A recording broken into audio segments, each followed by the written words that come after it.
kita lanjutkan perbincangan ini. Bang Tommy, tadi Mas Johan Budi sudah mengatakan bahwa pada saat penyitaan itu sudah disaksikan itu. Jadi artinya ya pasti tahu dong apa yang disita.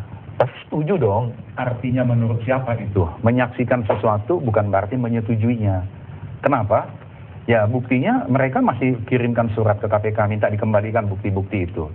Itu maknanya memang tidak pernah disetujui. Dan setelah diverifikasi, diperiksa ada 349 item bukti yang tidak ada hubungannya dengan kasus simulator SIM. Tadi Pak Johan Budi udah benar menyampaikan, biarkan aja, itu haknya penggugat katanya, serahkan kepada hakim. Ya sudah kita tunggu aja, karena sekali lagi ini gugatan yang sederhana aja. Saya melihat nggak ada sesuatu yang perlu dihebohkan di sini. Suatu lembaga institusi yang merasa haknya dirugikan, melakukan tuntutan hukum. Apa istimewanya? Kan biasa-biasa aja mestinya. No news di sini. Orang luar yang kemudian menghebohkan ini. Ya, kalau saya nggak seperti itu. Ya, bahwa ini kan hanya alasan kuasa hukumnya saja, bahwa mengatakan dokumen-dokumen itu tidak punya kaitan langsung dengan kasus simulator. Sementara KPK masih verifikasi kok. Artinya menurut saya, ini kan versi mereka saja. Dan saya sangat yakin KPK juga tidak sebodoh itu. Dia melakukan itu karena punya kepentingan hukum terkait kasus simulator dan memperdalam lagi kasus simulator. Dan ini juga adalah indikasi ketakutan menurut saya dari Korlantas bahwa kasus ini akan terus melebar karena KPK akan terus masuk baik itu ke samping, ke kanan maupun ke atas siapa saja dalam kasus simulator SIM. Jadi ini ketakutan aja. Sebetulnya beginilah ya, ini saya heran juga nih, siapa namanya saudara kita ini? Ini legal standingnya apa nih, pengacara kah, pengamat hukum atau apa nih? Karena kalau pengamat saya masih maklum lah, apapun diomongin gitu. Tapi kalau kuasa hukum biasa berpraktek pengacara, saya berharap begini, janganlah suka ngomentari perkara orang, iya kan? Kalau kita banyak kesibukan di pengadilan, di mana-mana, kita nggak akan ada waktu ngomentari kasus orang, paling pantang itu. Baik. Makanya saya mau tanya legal standingnya sebelum saya lanjut ini, karena dari tadi ngomong ini ngomong itu, apa dasarnya? Kok saya punya kasus, kok saya kok jadi kayak orang bodoh di sini gitu loh. Itu ini aja. secara formal sudah bisa dibuktikan belum kerugiannya, nilainya? Yang memegang lebih dari 350 ada tahap pembuktian nantinya. Belum, masih ada panggilan berarti pertama. Ini masih dugaan sementara? Gugatan, bukan dugaan. Gugatan yang diperkuat dengan bukti-bukti. Bukti itu nanti tapi kita akan Anda mengatakan ada kerugian? Ada. Akibat karena bukti-bukti disita itu berarti masih dugaan sementara? Akan ada kerugian? Akan kita buktikan di persidangan nantinya. Oke, baik. Mas Johan, apa maksud dari Mas BW yang menyatakan bahwa gugatan ini untuk mengganggu penyidikan?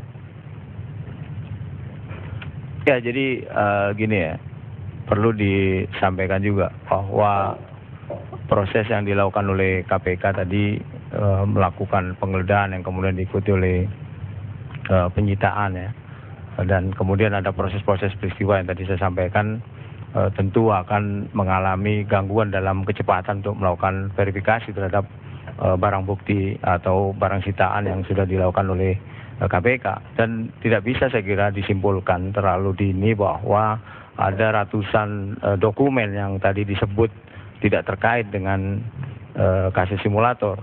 Itu tidak boleh menyimpulkan itu terlalu dini. Kalau kita lihat pasal 46 huruf A ya, KUHP, di sana jelas disebut bahwa penyidik itu bisa melakukan verifikasi dari barang yang disita atau benda-benda yang disita sampai proses penyidikan itu. Nah, baru nanti ada kesimpulan bahwa ada barang-barang atau benda-benda yang disita itu tidak terkait dengan kasus yang sedang disidik. Kasus ini masih dalam proses ya. Pemanggilan tersangka pun belum dilakukan oleh KPK terhadap tersangka sudah sekali, dan kemudian tiga yang sekarang dalam proses alih ya dari Polri yang melakukan penyidikan, kemudian mengerjakan proses penyidikan. Itu juga belum dilakukan pemeriksaan oleh KPK terhadap tiga tersangka yang sudah ditetapkan juga oleh KPK. Jadi proses verifikasi itu sah dan itu dinaungi oleh KUHP tadi yang saya sampaikan, dan proses itu belum selesai. Nanti kalau selesai dan akan ada kesimpulan bahwa ada benda atau ada dokumen-dokumen yang kita anggap tidak terkait dengan proses itu, tentu akan dikembalikan Mas Johan, kepada pihak pemilik ya. Dalam ini adalah Korlantas ya. Sempat ada surat menyurat begitu ya terkait barang bukti ini. Kemudian kenapa kemudian KPK tidak merespon surat terakhir yang kemudian sudah diberikan oleh Korlantas terkait list-list item yang ingin mereka tarik, yang mereka butuhkan? Ya jadi ini yang menggugat Korlantas juga agak aneh nih, kenapa bukan Polri ya? Jadi tadi kan saya sampaikan bahwa proses itu ada rentetan peristiwa-peristiwa tadi. Setelah proses penggeledahan, kemudian penyitaan, bahkan barang bukti berupa dokumen itu sempat dibawa ke KPK, dan itu juga sempat ditungguin oleh petugas dari Mabes Polri. Artinya kan komunikasi ada itu. Kemudian baru beberapa hari setelah itu baru KPK melakukan proses verifikasi terhadap barang sitaan atau dokumen sitaan yang sudah dilakukan oleh KPK. Kemudian muncul hal-hal yang berkaitan dengan adanya proses yang sama dilakukan oleh pihak Polri. Ini kan menyita waktu dan fokus ya. Dan akhirnya 22 Oktober yang lalu persoalan ini secara yuridis saya kira sudah clear. Polri dan KPK saya kira sudah bisa bekerja sama dengan baik dalam hal ini, tidak ada persoalan. Tinggal tim teknisnya ini yang akan nanti bertemu ya, bagaimana detail mengenai proses penanganan simulator yang akhirnya ditangani oleh KPK secara keseluruhan. Baik, Mas Johan. Ini yang kerjasama yang baik, tapi kemudian berakhir kepada gugatan. Jika pertanyaannya, kenapa Korlantas yang mengajukan gugatan? Kenapa tidak resmi dari pihak Mabes Polri atas nama Kapolri? Korlantas itu adalah bagian Mabes Polri dan dia adalah pemilik dokumen-dokumen itu. Itu sebabnya secara spesifik dia yang mengajukan gugatan. Saya kira gitu. Meskipun ada yang mengatakan, sejumlah ahli pidana hukum mengatakan bahwa ini gugatannya tidak sah karena ya, banyak yang mengaku ahli zaman sekarang ini. Ya, itu yang saya katakan tadi. Kasus orang yang lagi jalan dianalisa, nggak tahu dasarnya apa. Terlalu banyak ahli sekarang ini. Melelahkan ini, bangsa yang lelah ini.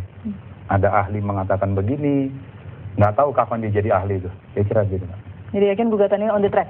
Ya pasti on the track. Gugatan itu kan ada dua deh. On the track by formal itu juga dan adalah by hukum materi. juga kemudian disiasati kesana kemari. Hukum itu harus disiasati. Itu hak semua orang untuk melakukan siasat hukum membela dirinya. Termasuk Anda, someday misalnya, kalau di PHK tanpa alasan.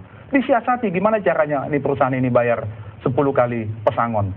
Hukum itu bersiasat. Hanya pengacara bego yang tidak bersiasat kan gitu.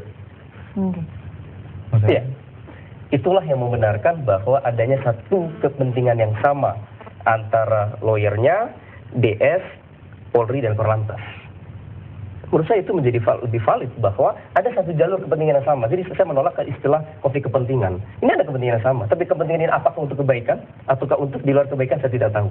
Dan nanti akan dibuktikan oleh waktu dan masyarakat akan menafsirkan sendiri. Jadi menurut saya ini membenarkan bahwa ada kepentingan yang sama. Kita lihat tadi bahwa dalam surat kuasanya adalah pada 27 September gitu ya. Dan itu sudah membenarkan bahwa pada saat yang sama kuasa hukum juga adalah kuasa hukumnya DS, yang pada saat yang sama dia menjadi kuasa hukumnya Korlantas. Jadi menjadi kuasa orang lembaga yang berlawanan, person yang berlawanan. Jadi pada saat sama menurut saya bahwa ini membenarkan ada kepentingan yang sama. Tapi kepentingan untuk apa? Kita sudah bisa menafsirkan sendiri, saya sangat yakin. Capek kan? Capek dong. Menafsirkan sendiri nggak jelas penafsirannya apa. Jadi udahlah, nanti cari lagi ahli yang lain, ngomong-ngomong lagi. Ini yang melelahkan tuh yang seperti itu, ya kan? Ini ada kepentingan yang sama. Pertanyaannya kan begini, emang kenapa kalau ada kepentingan yang sama? Neneknya siapa yang diganggu kalau ada kepentingan yang sama? Ini ada masalah hukum. Mabes Polri itu membawahi Korlantas, Korlantas kehilangan buktinya, menunjuk kuasa hukum. Ada apa dengan itu? Cuma ya memang melelahkannya. Saya hanya bisa tanya ini ke orang yang ngerti hukum. Kalau enggak, analisa terus.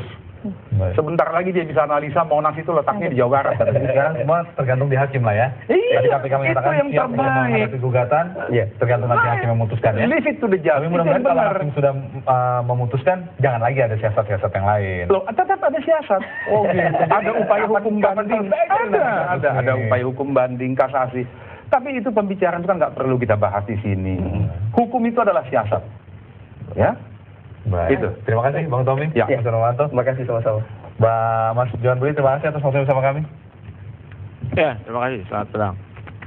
Dan kabar tamu silakan berlanjut dengan informasi lainnya tetap bersama kami. Udah nih ya. Udah.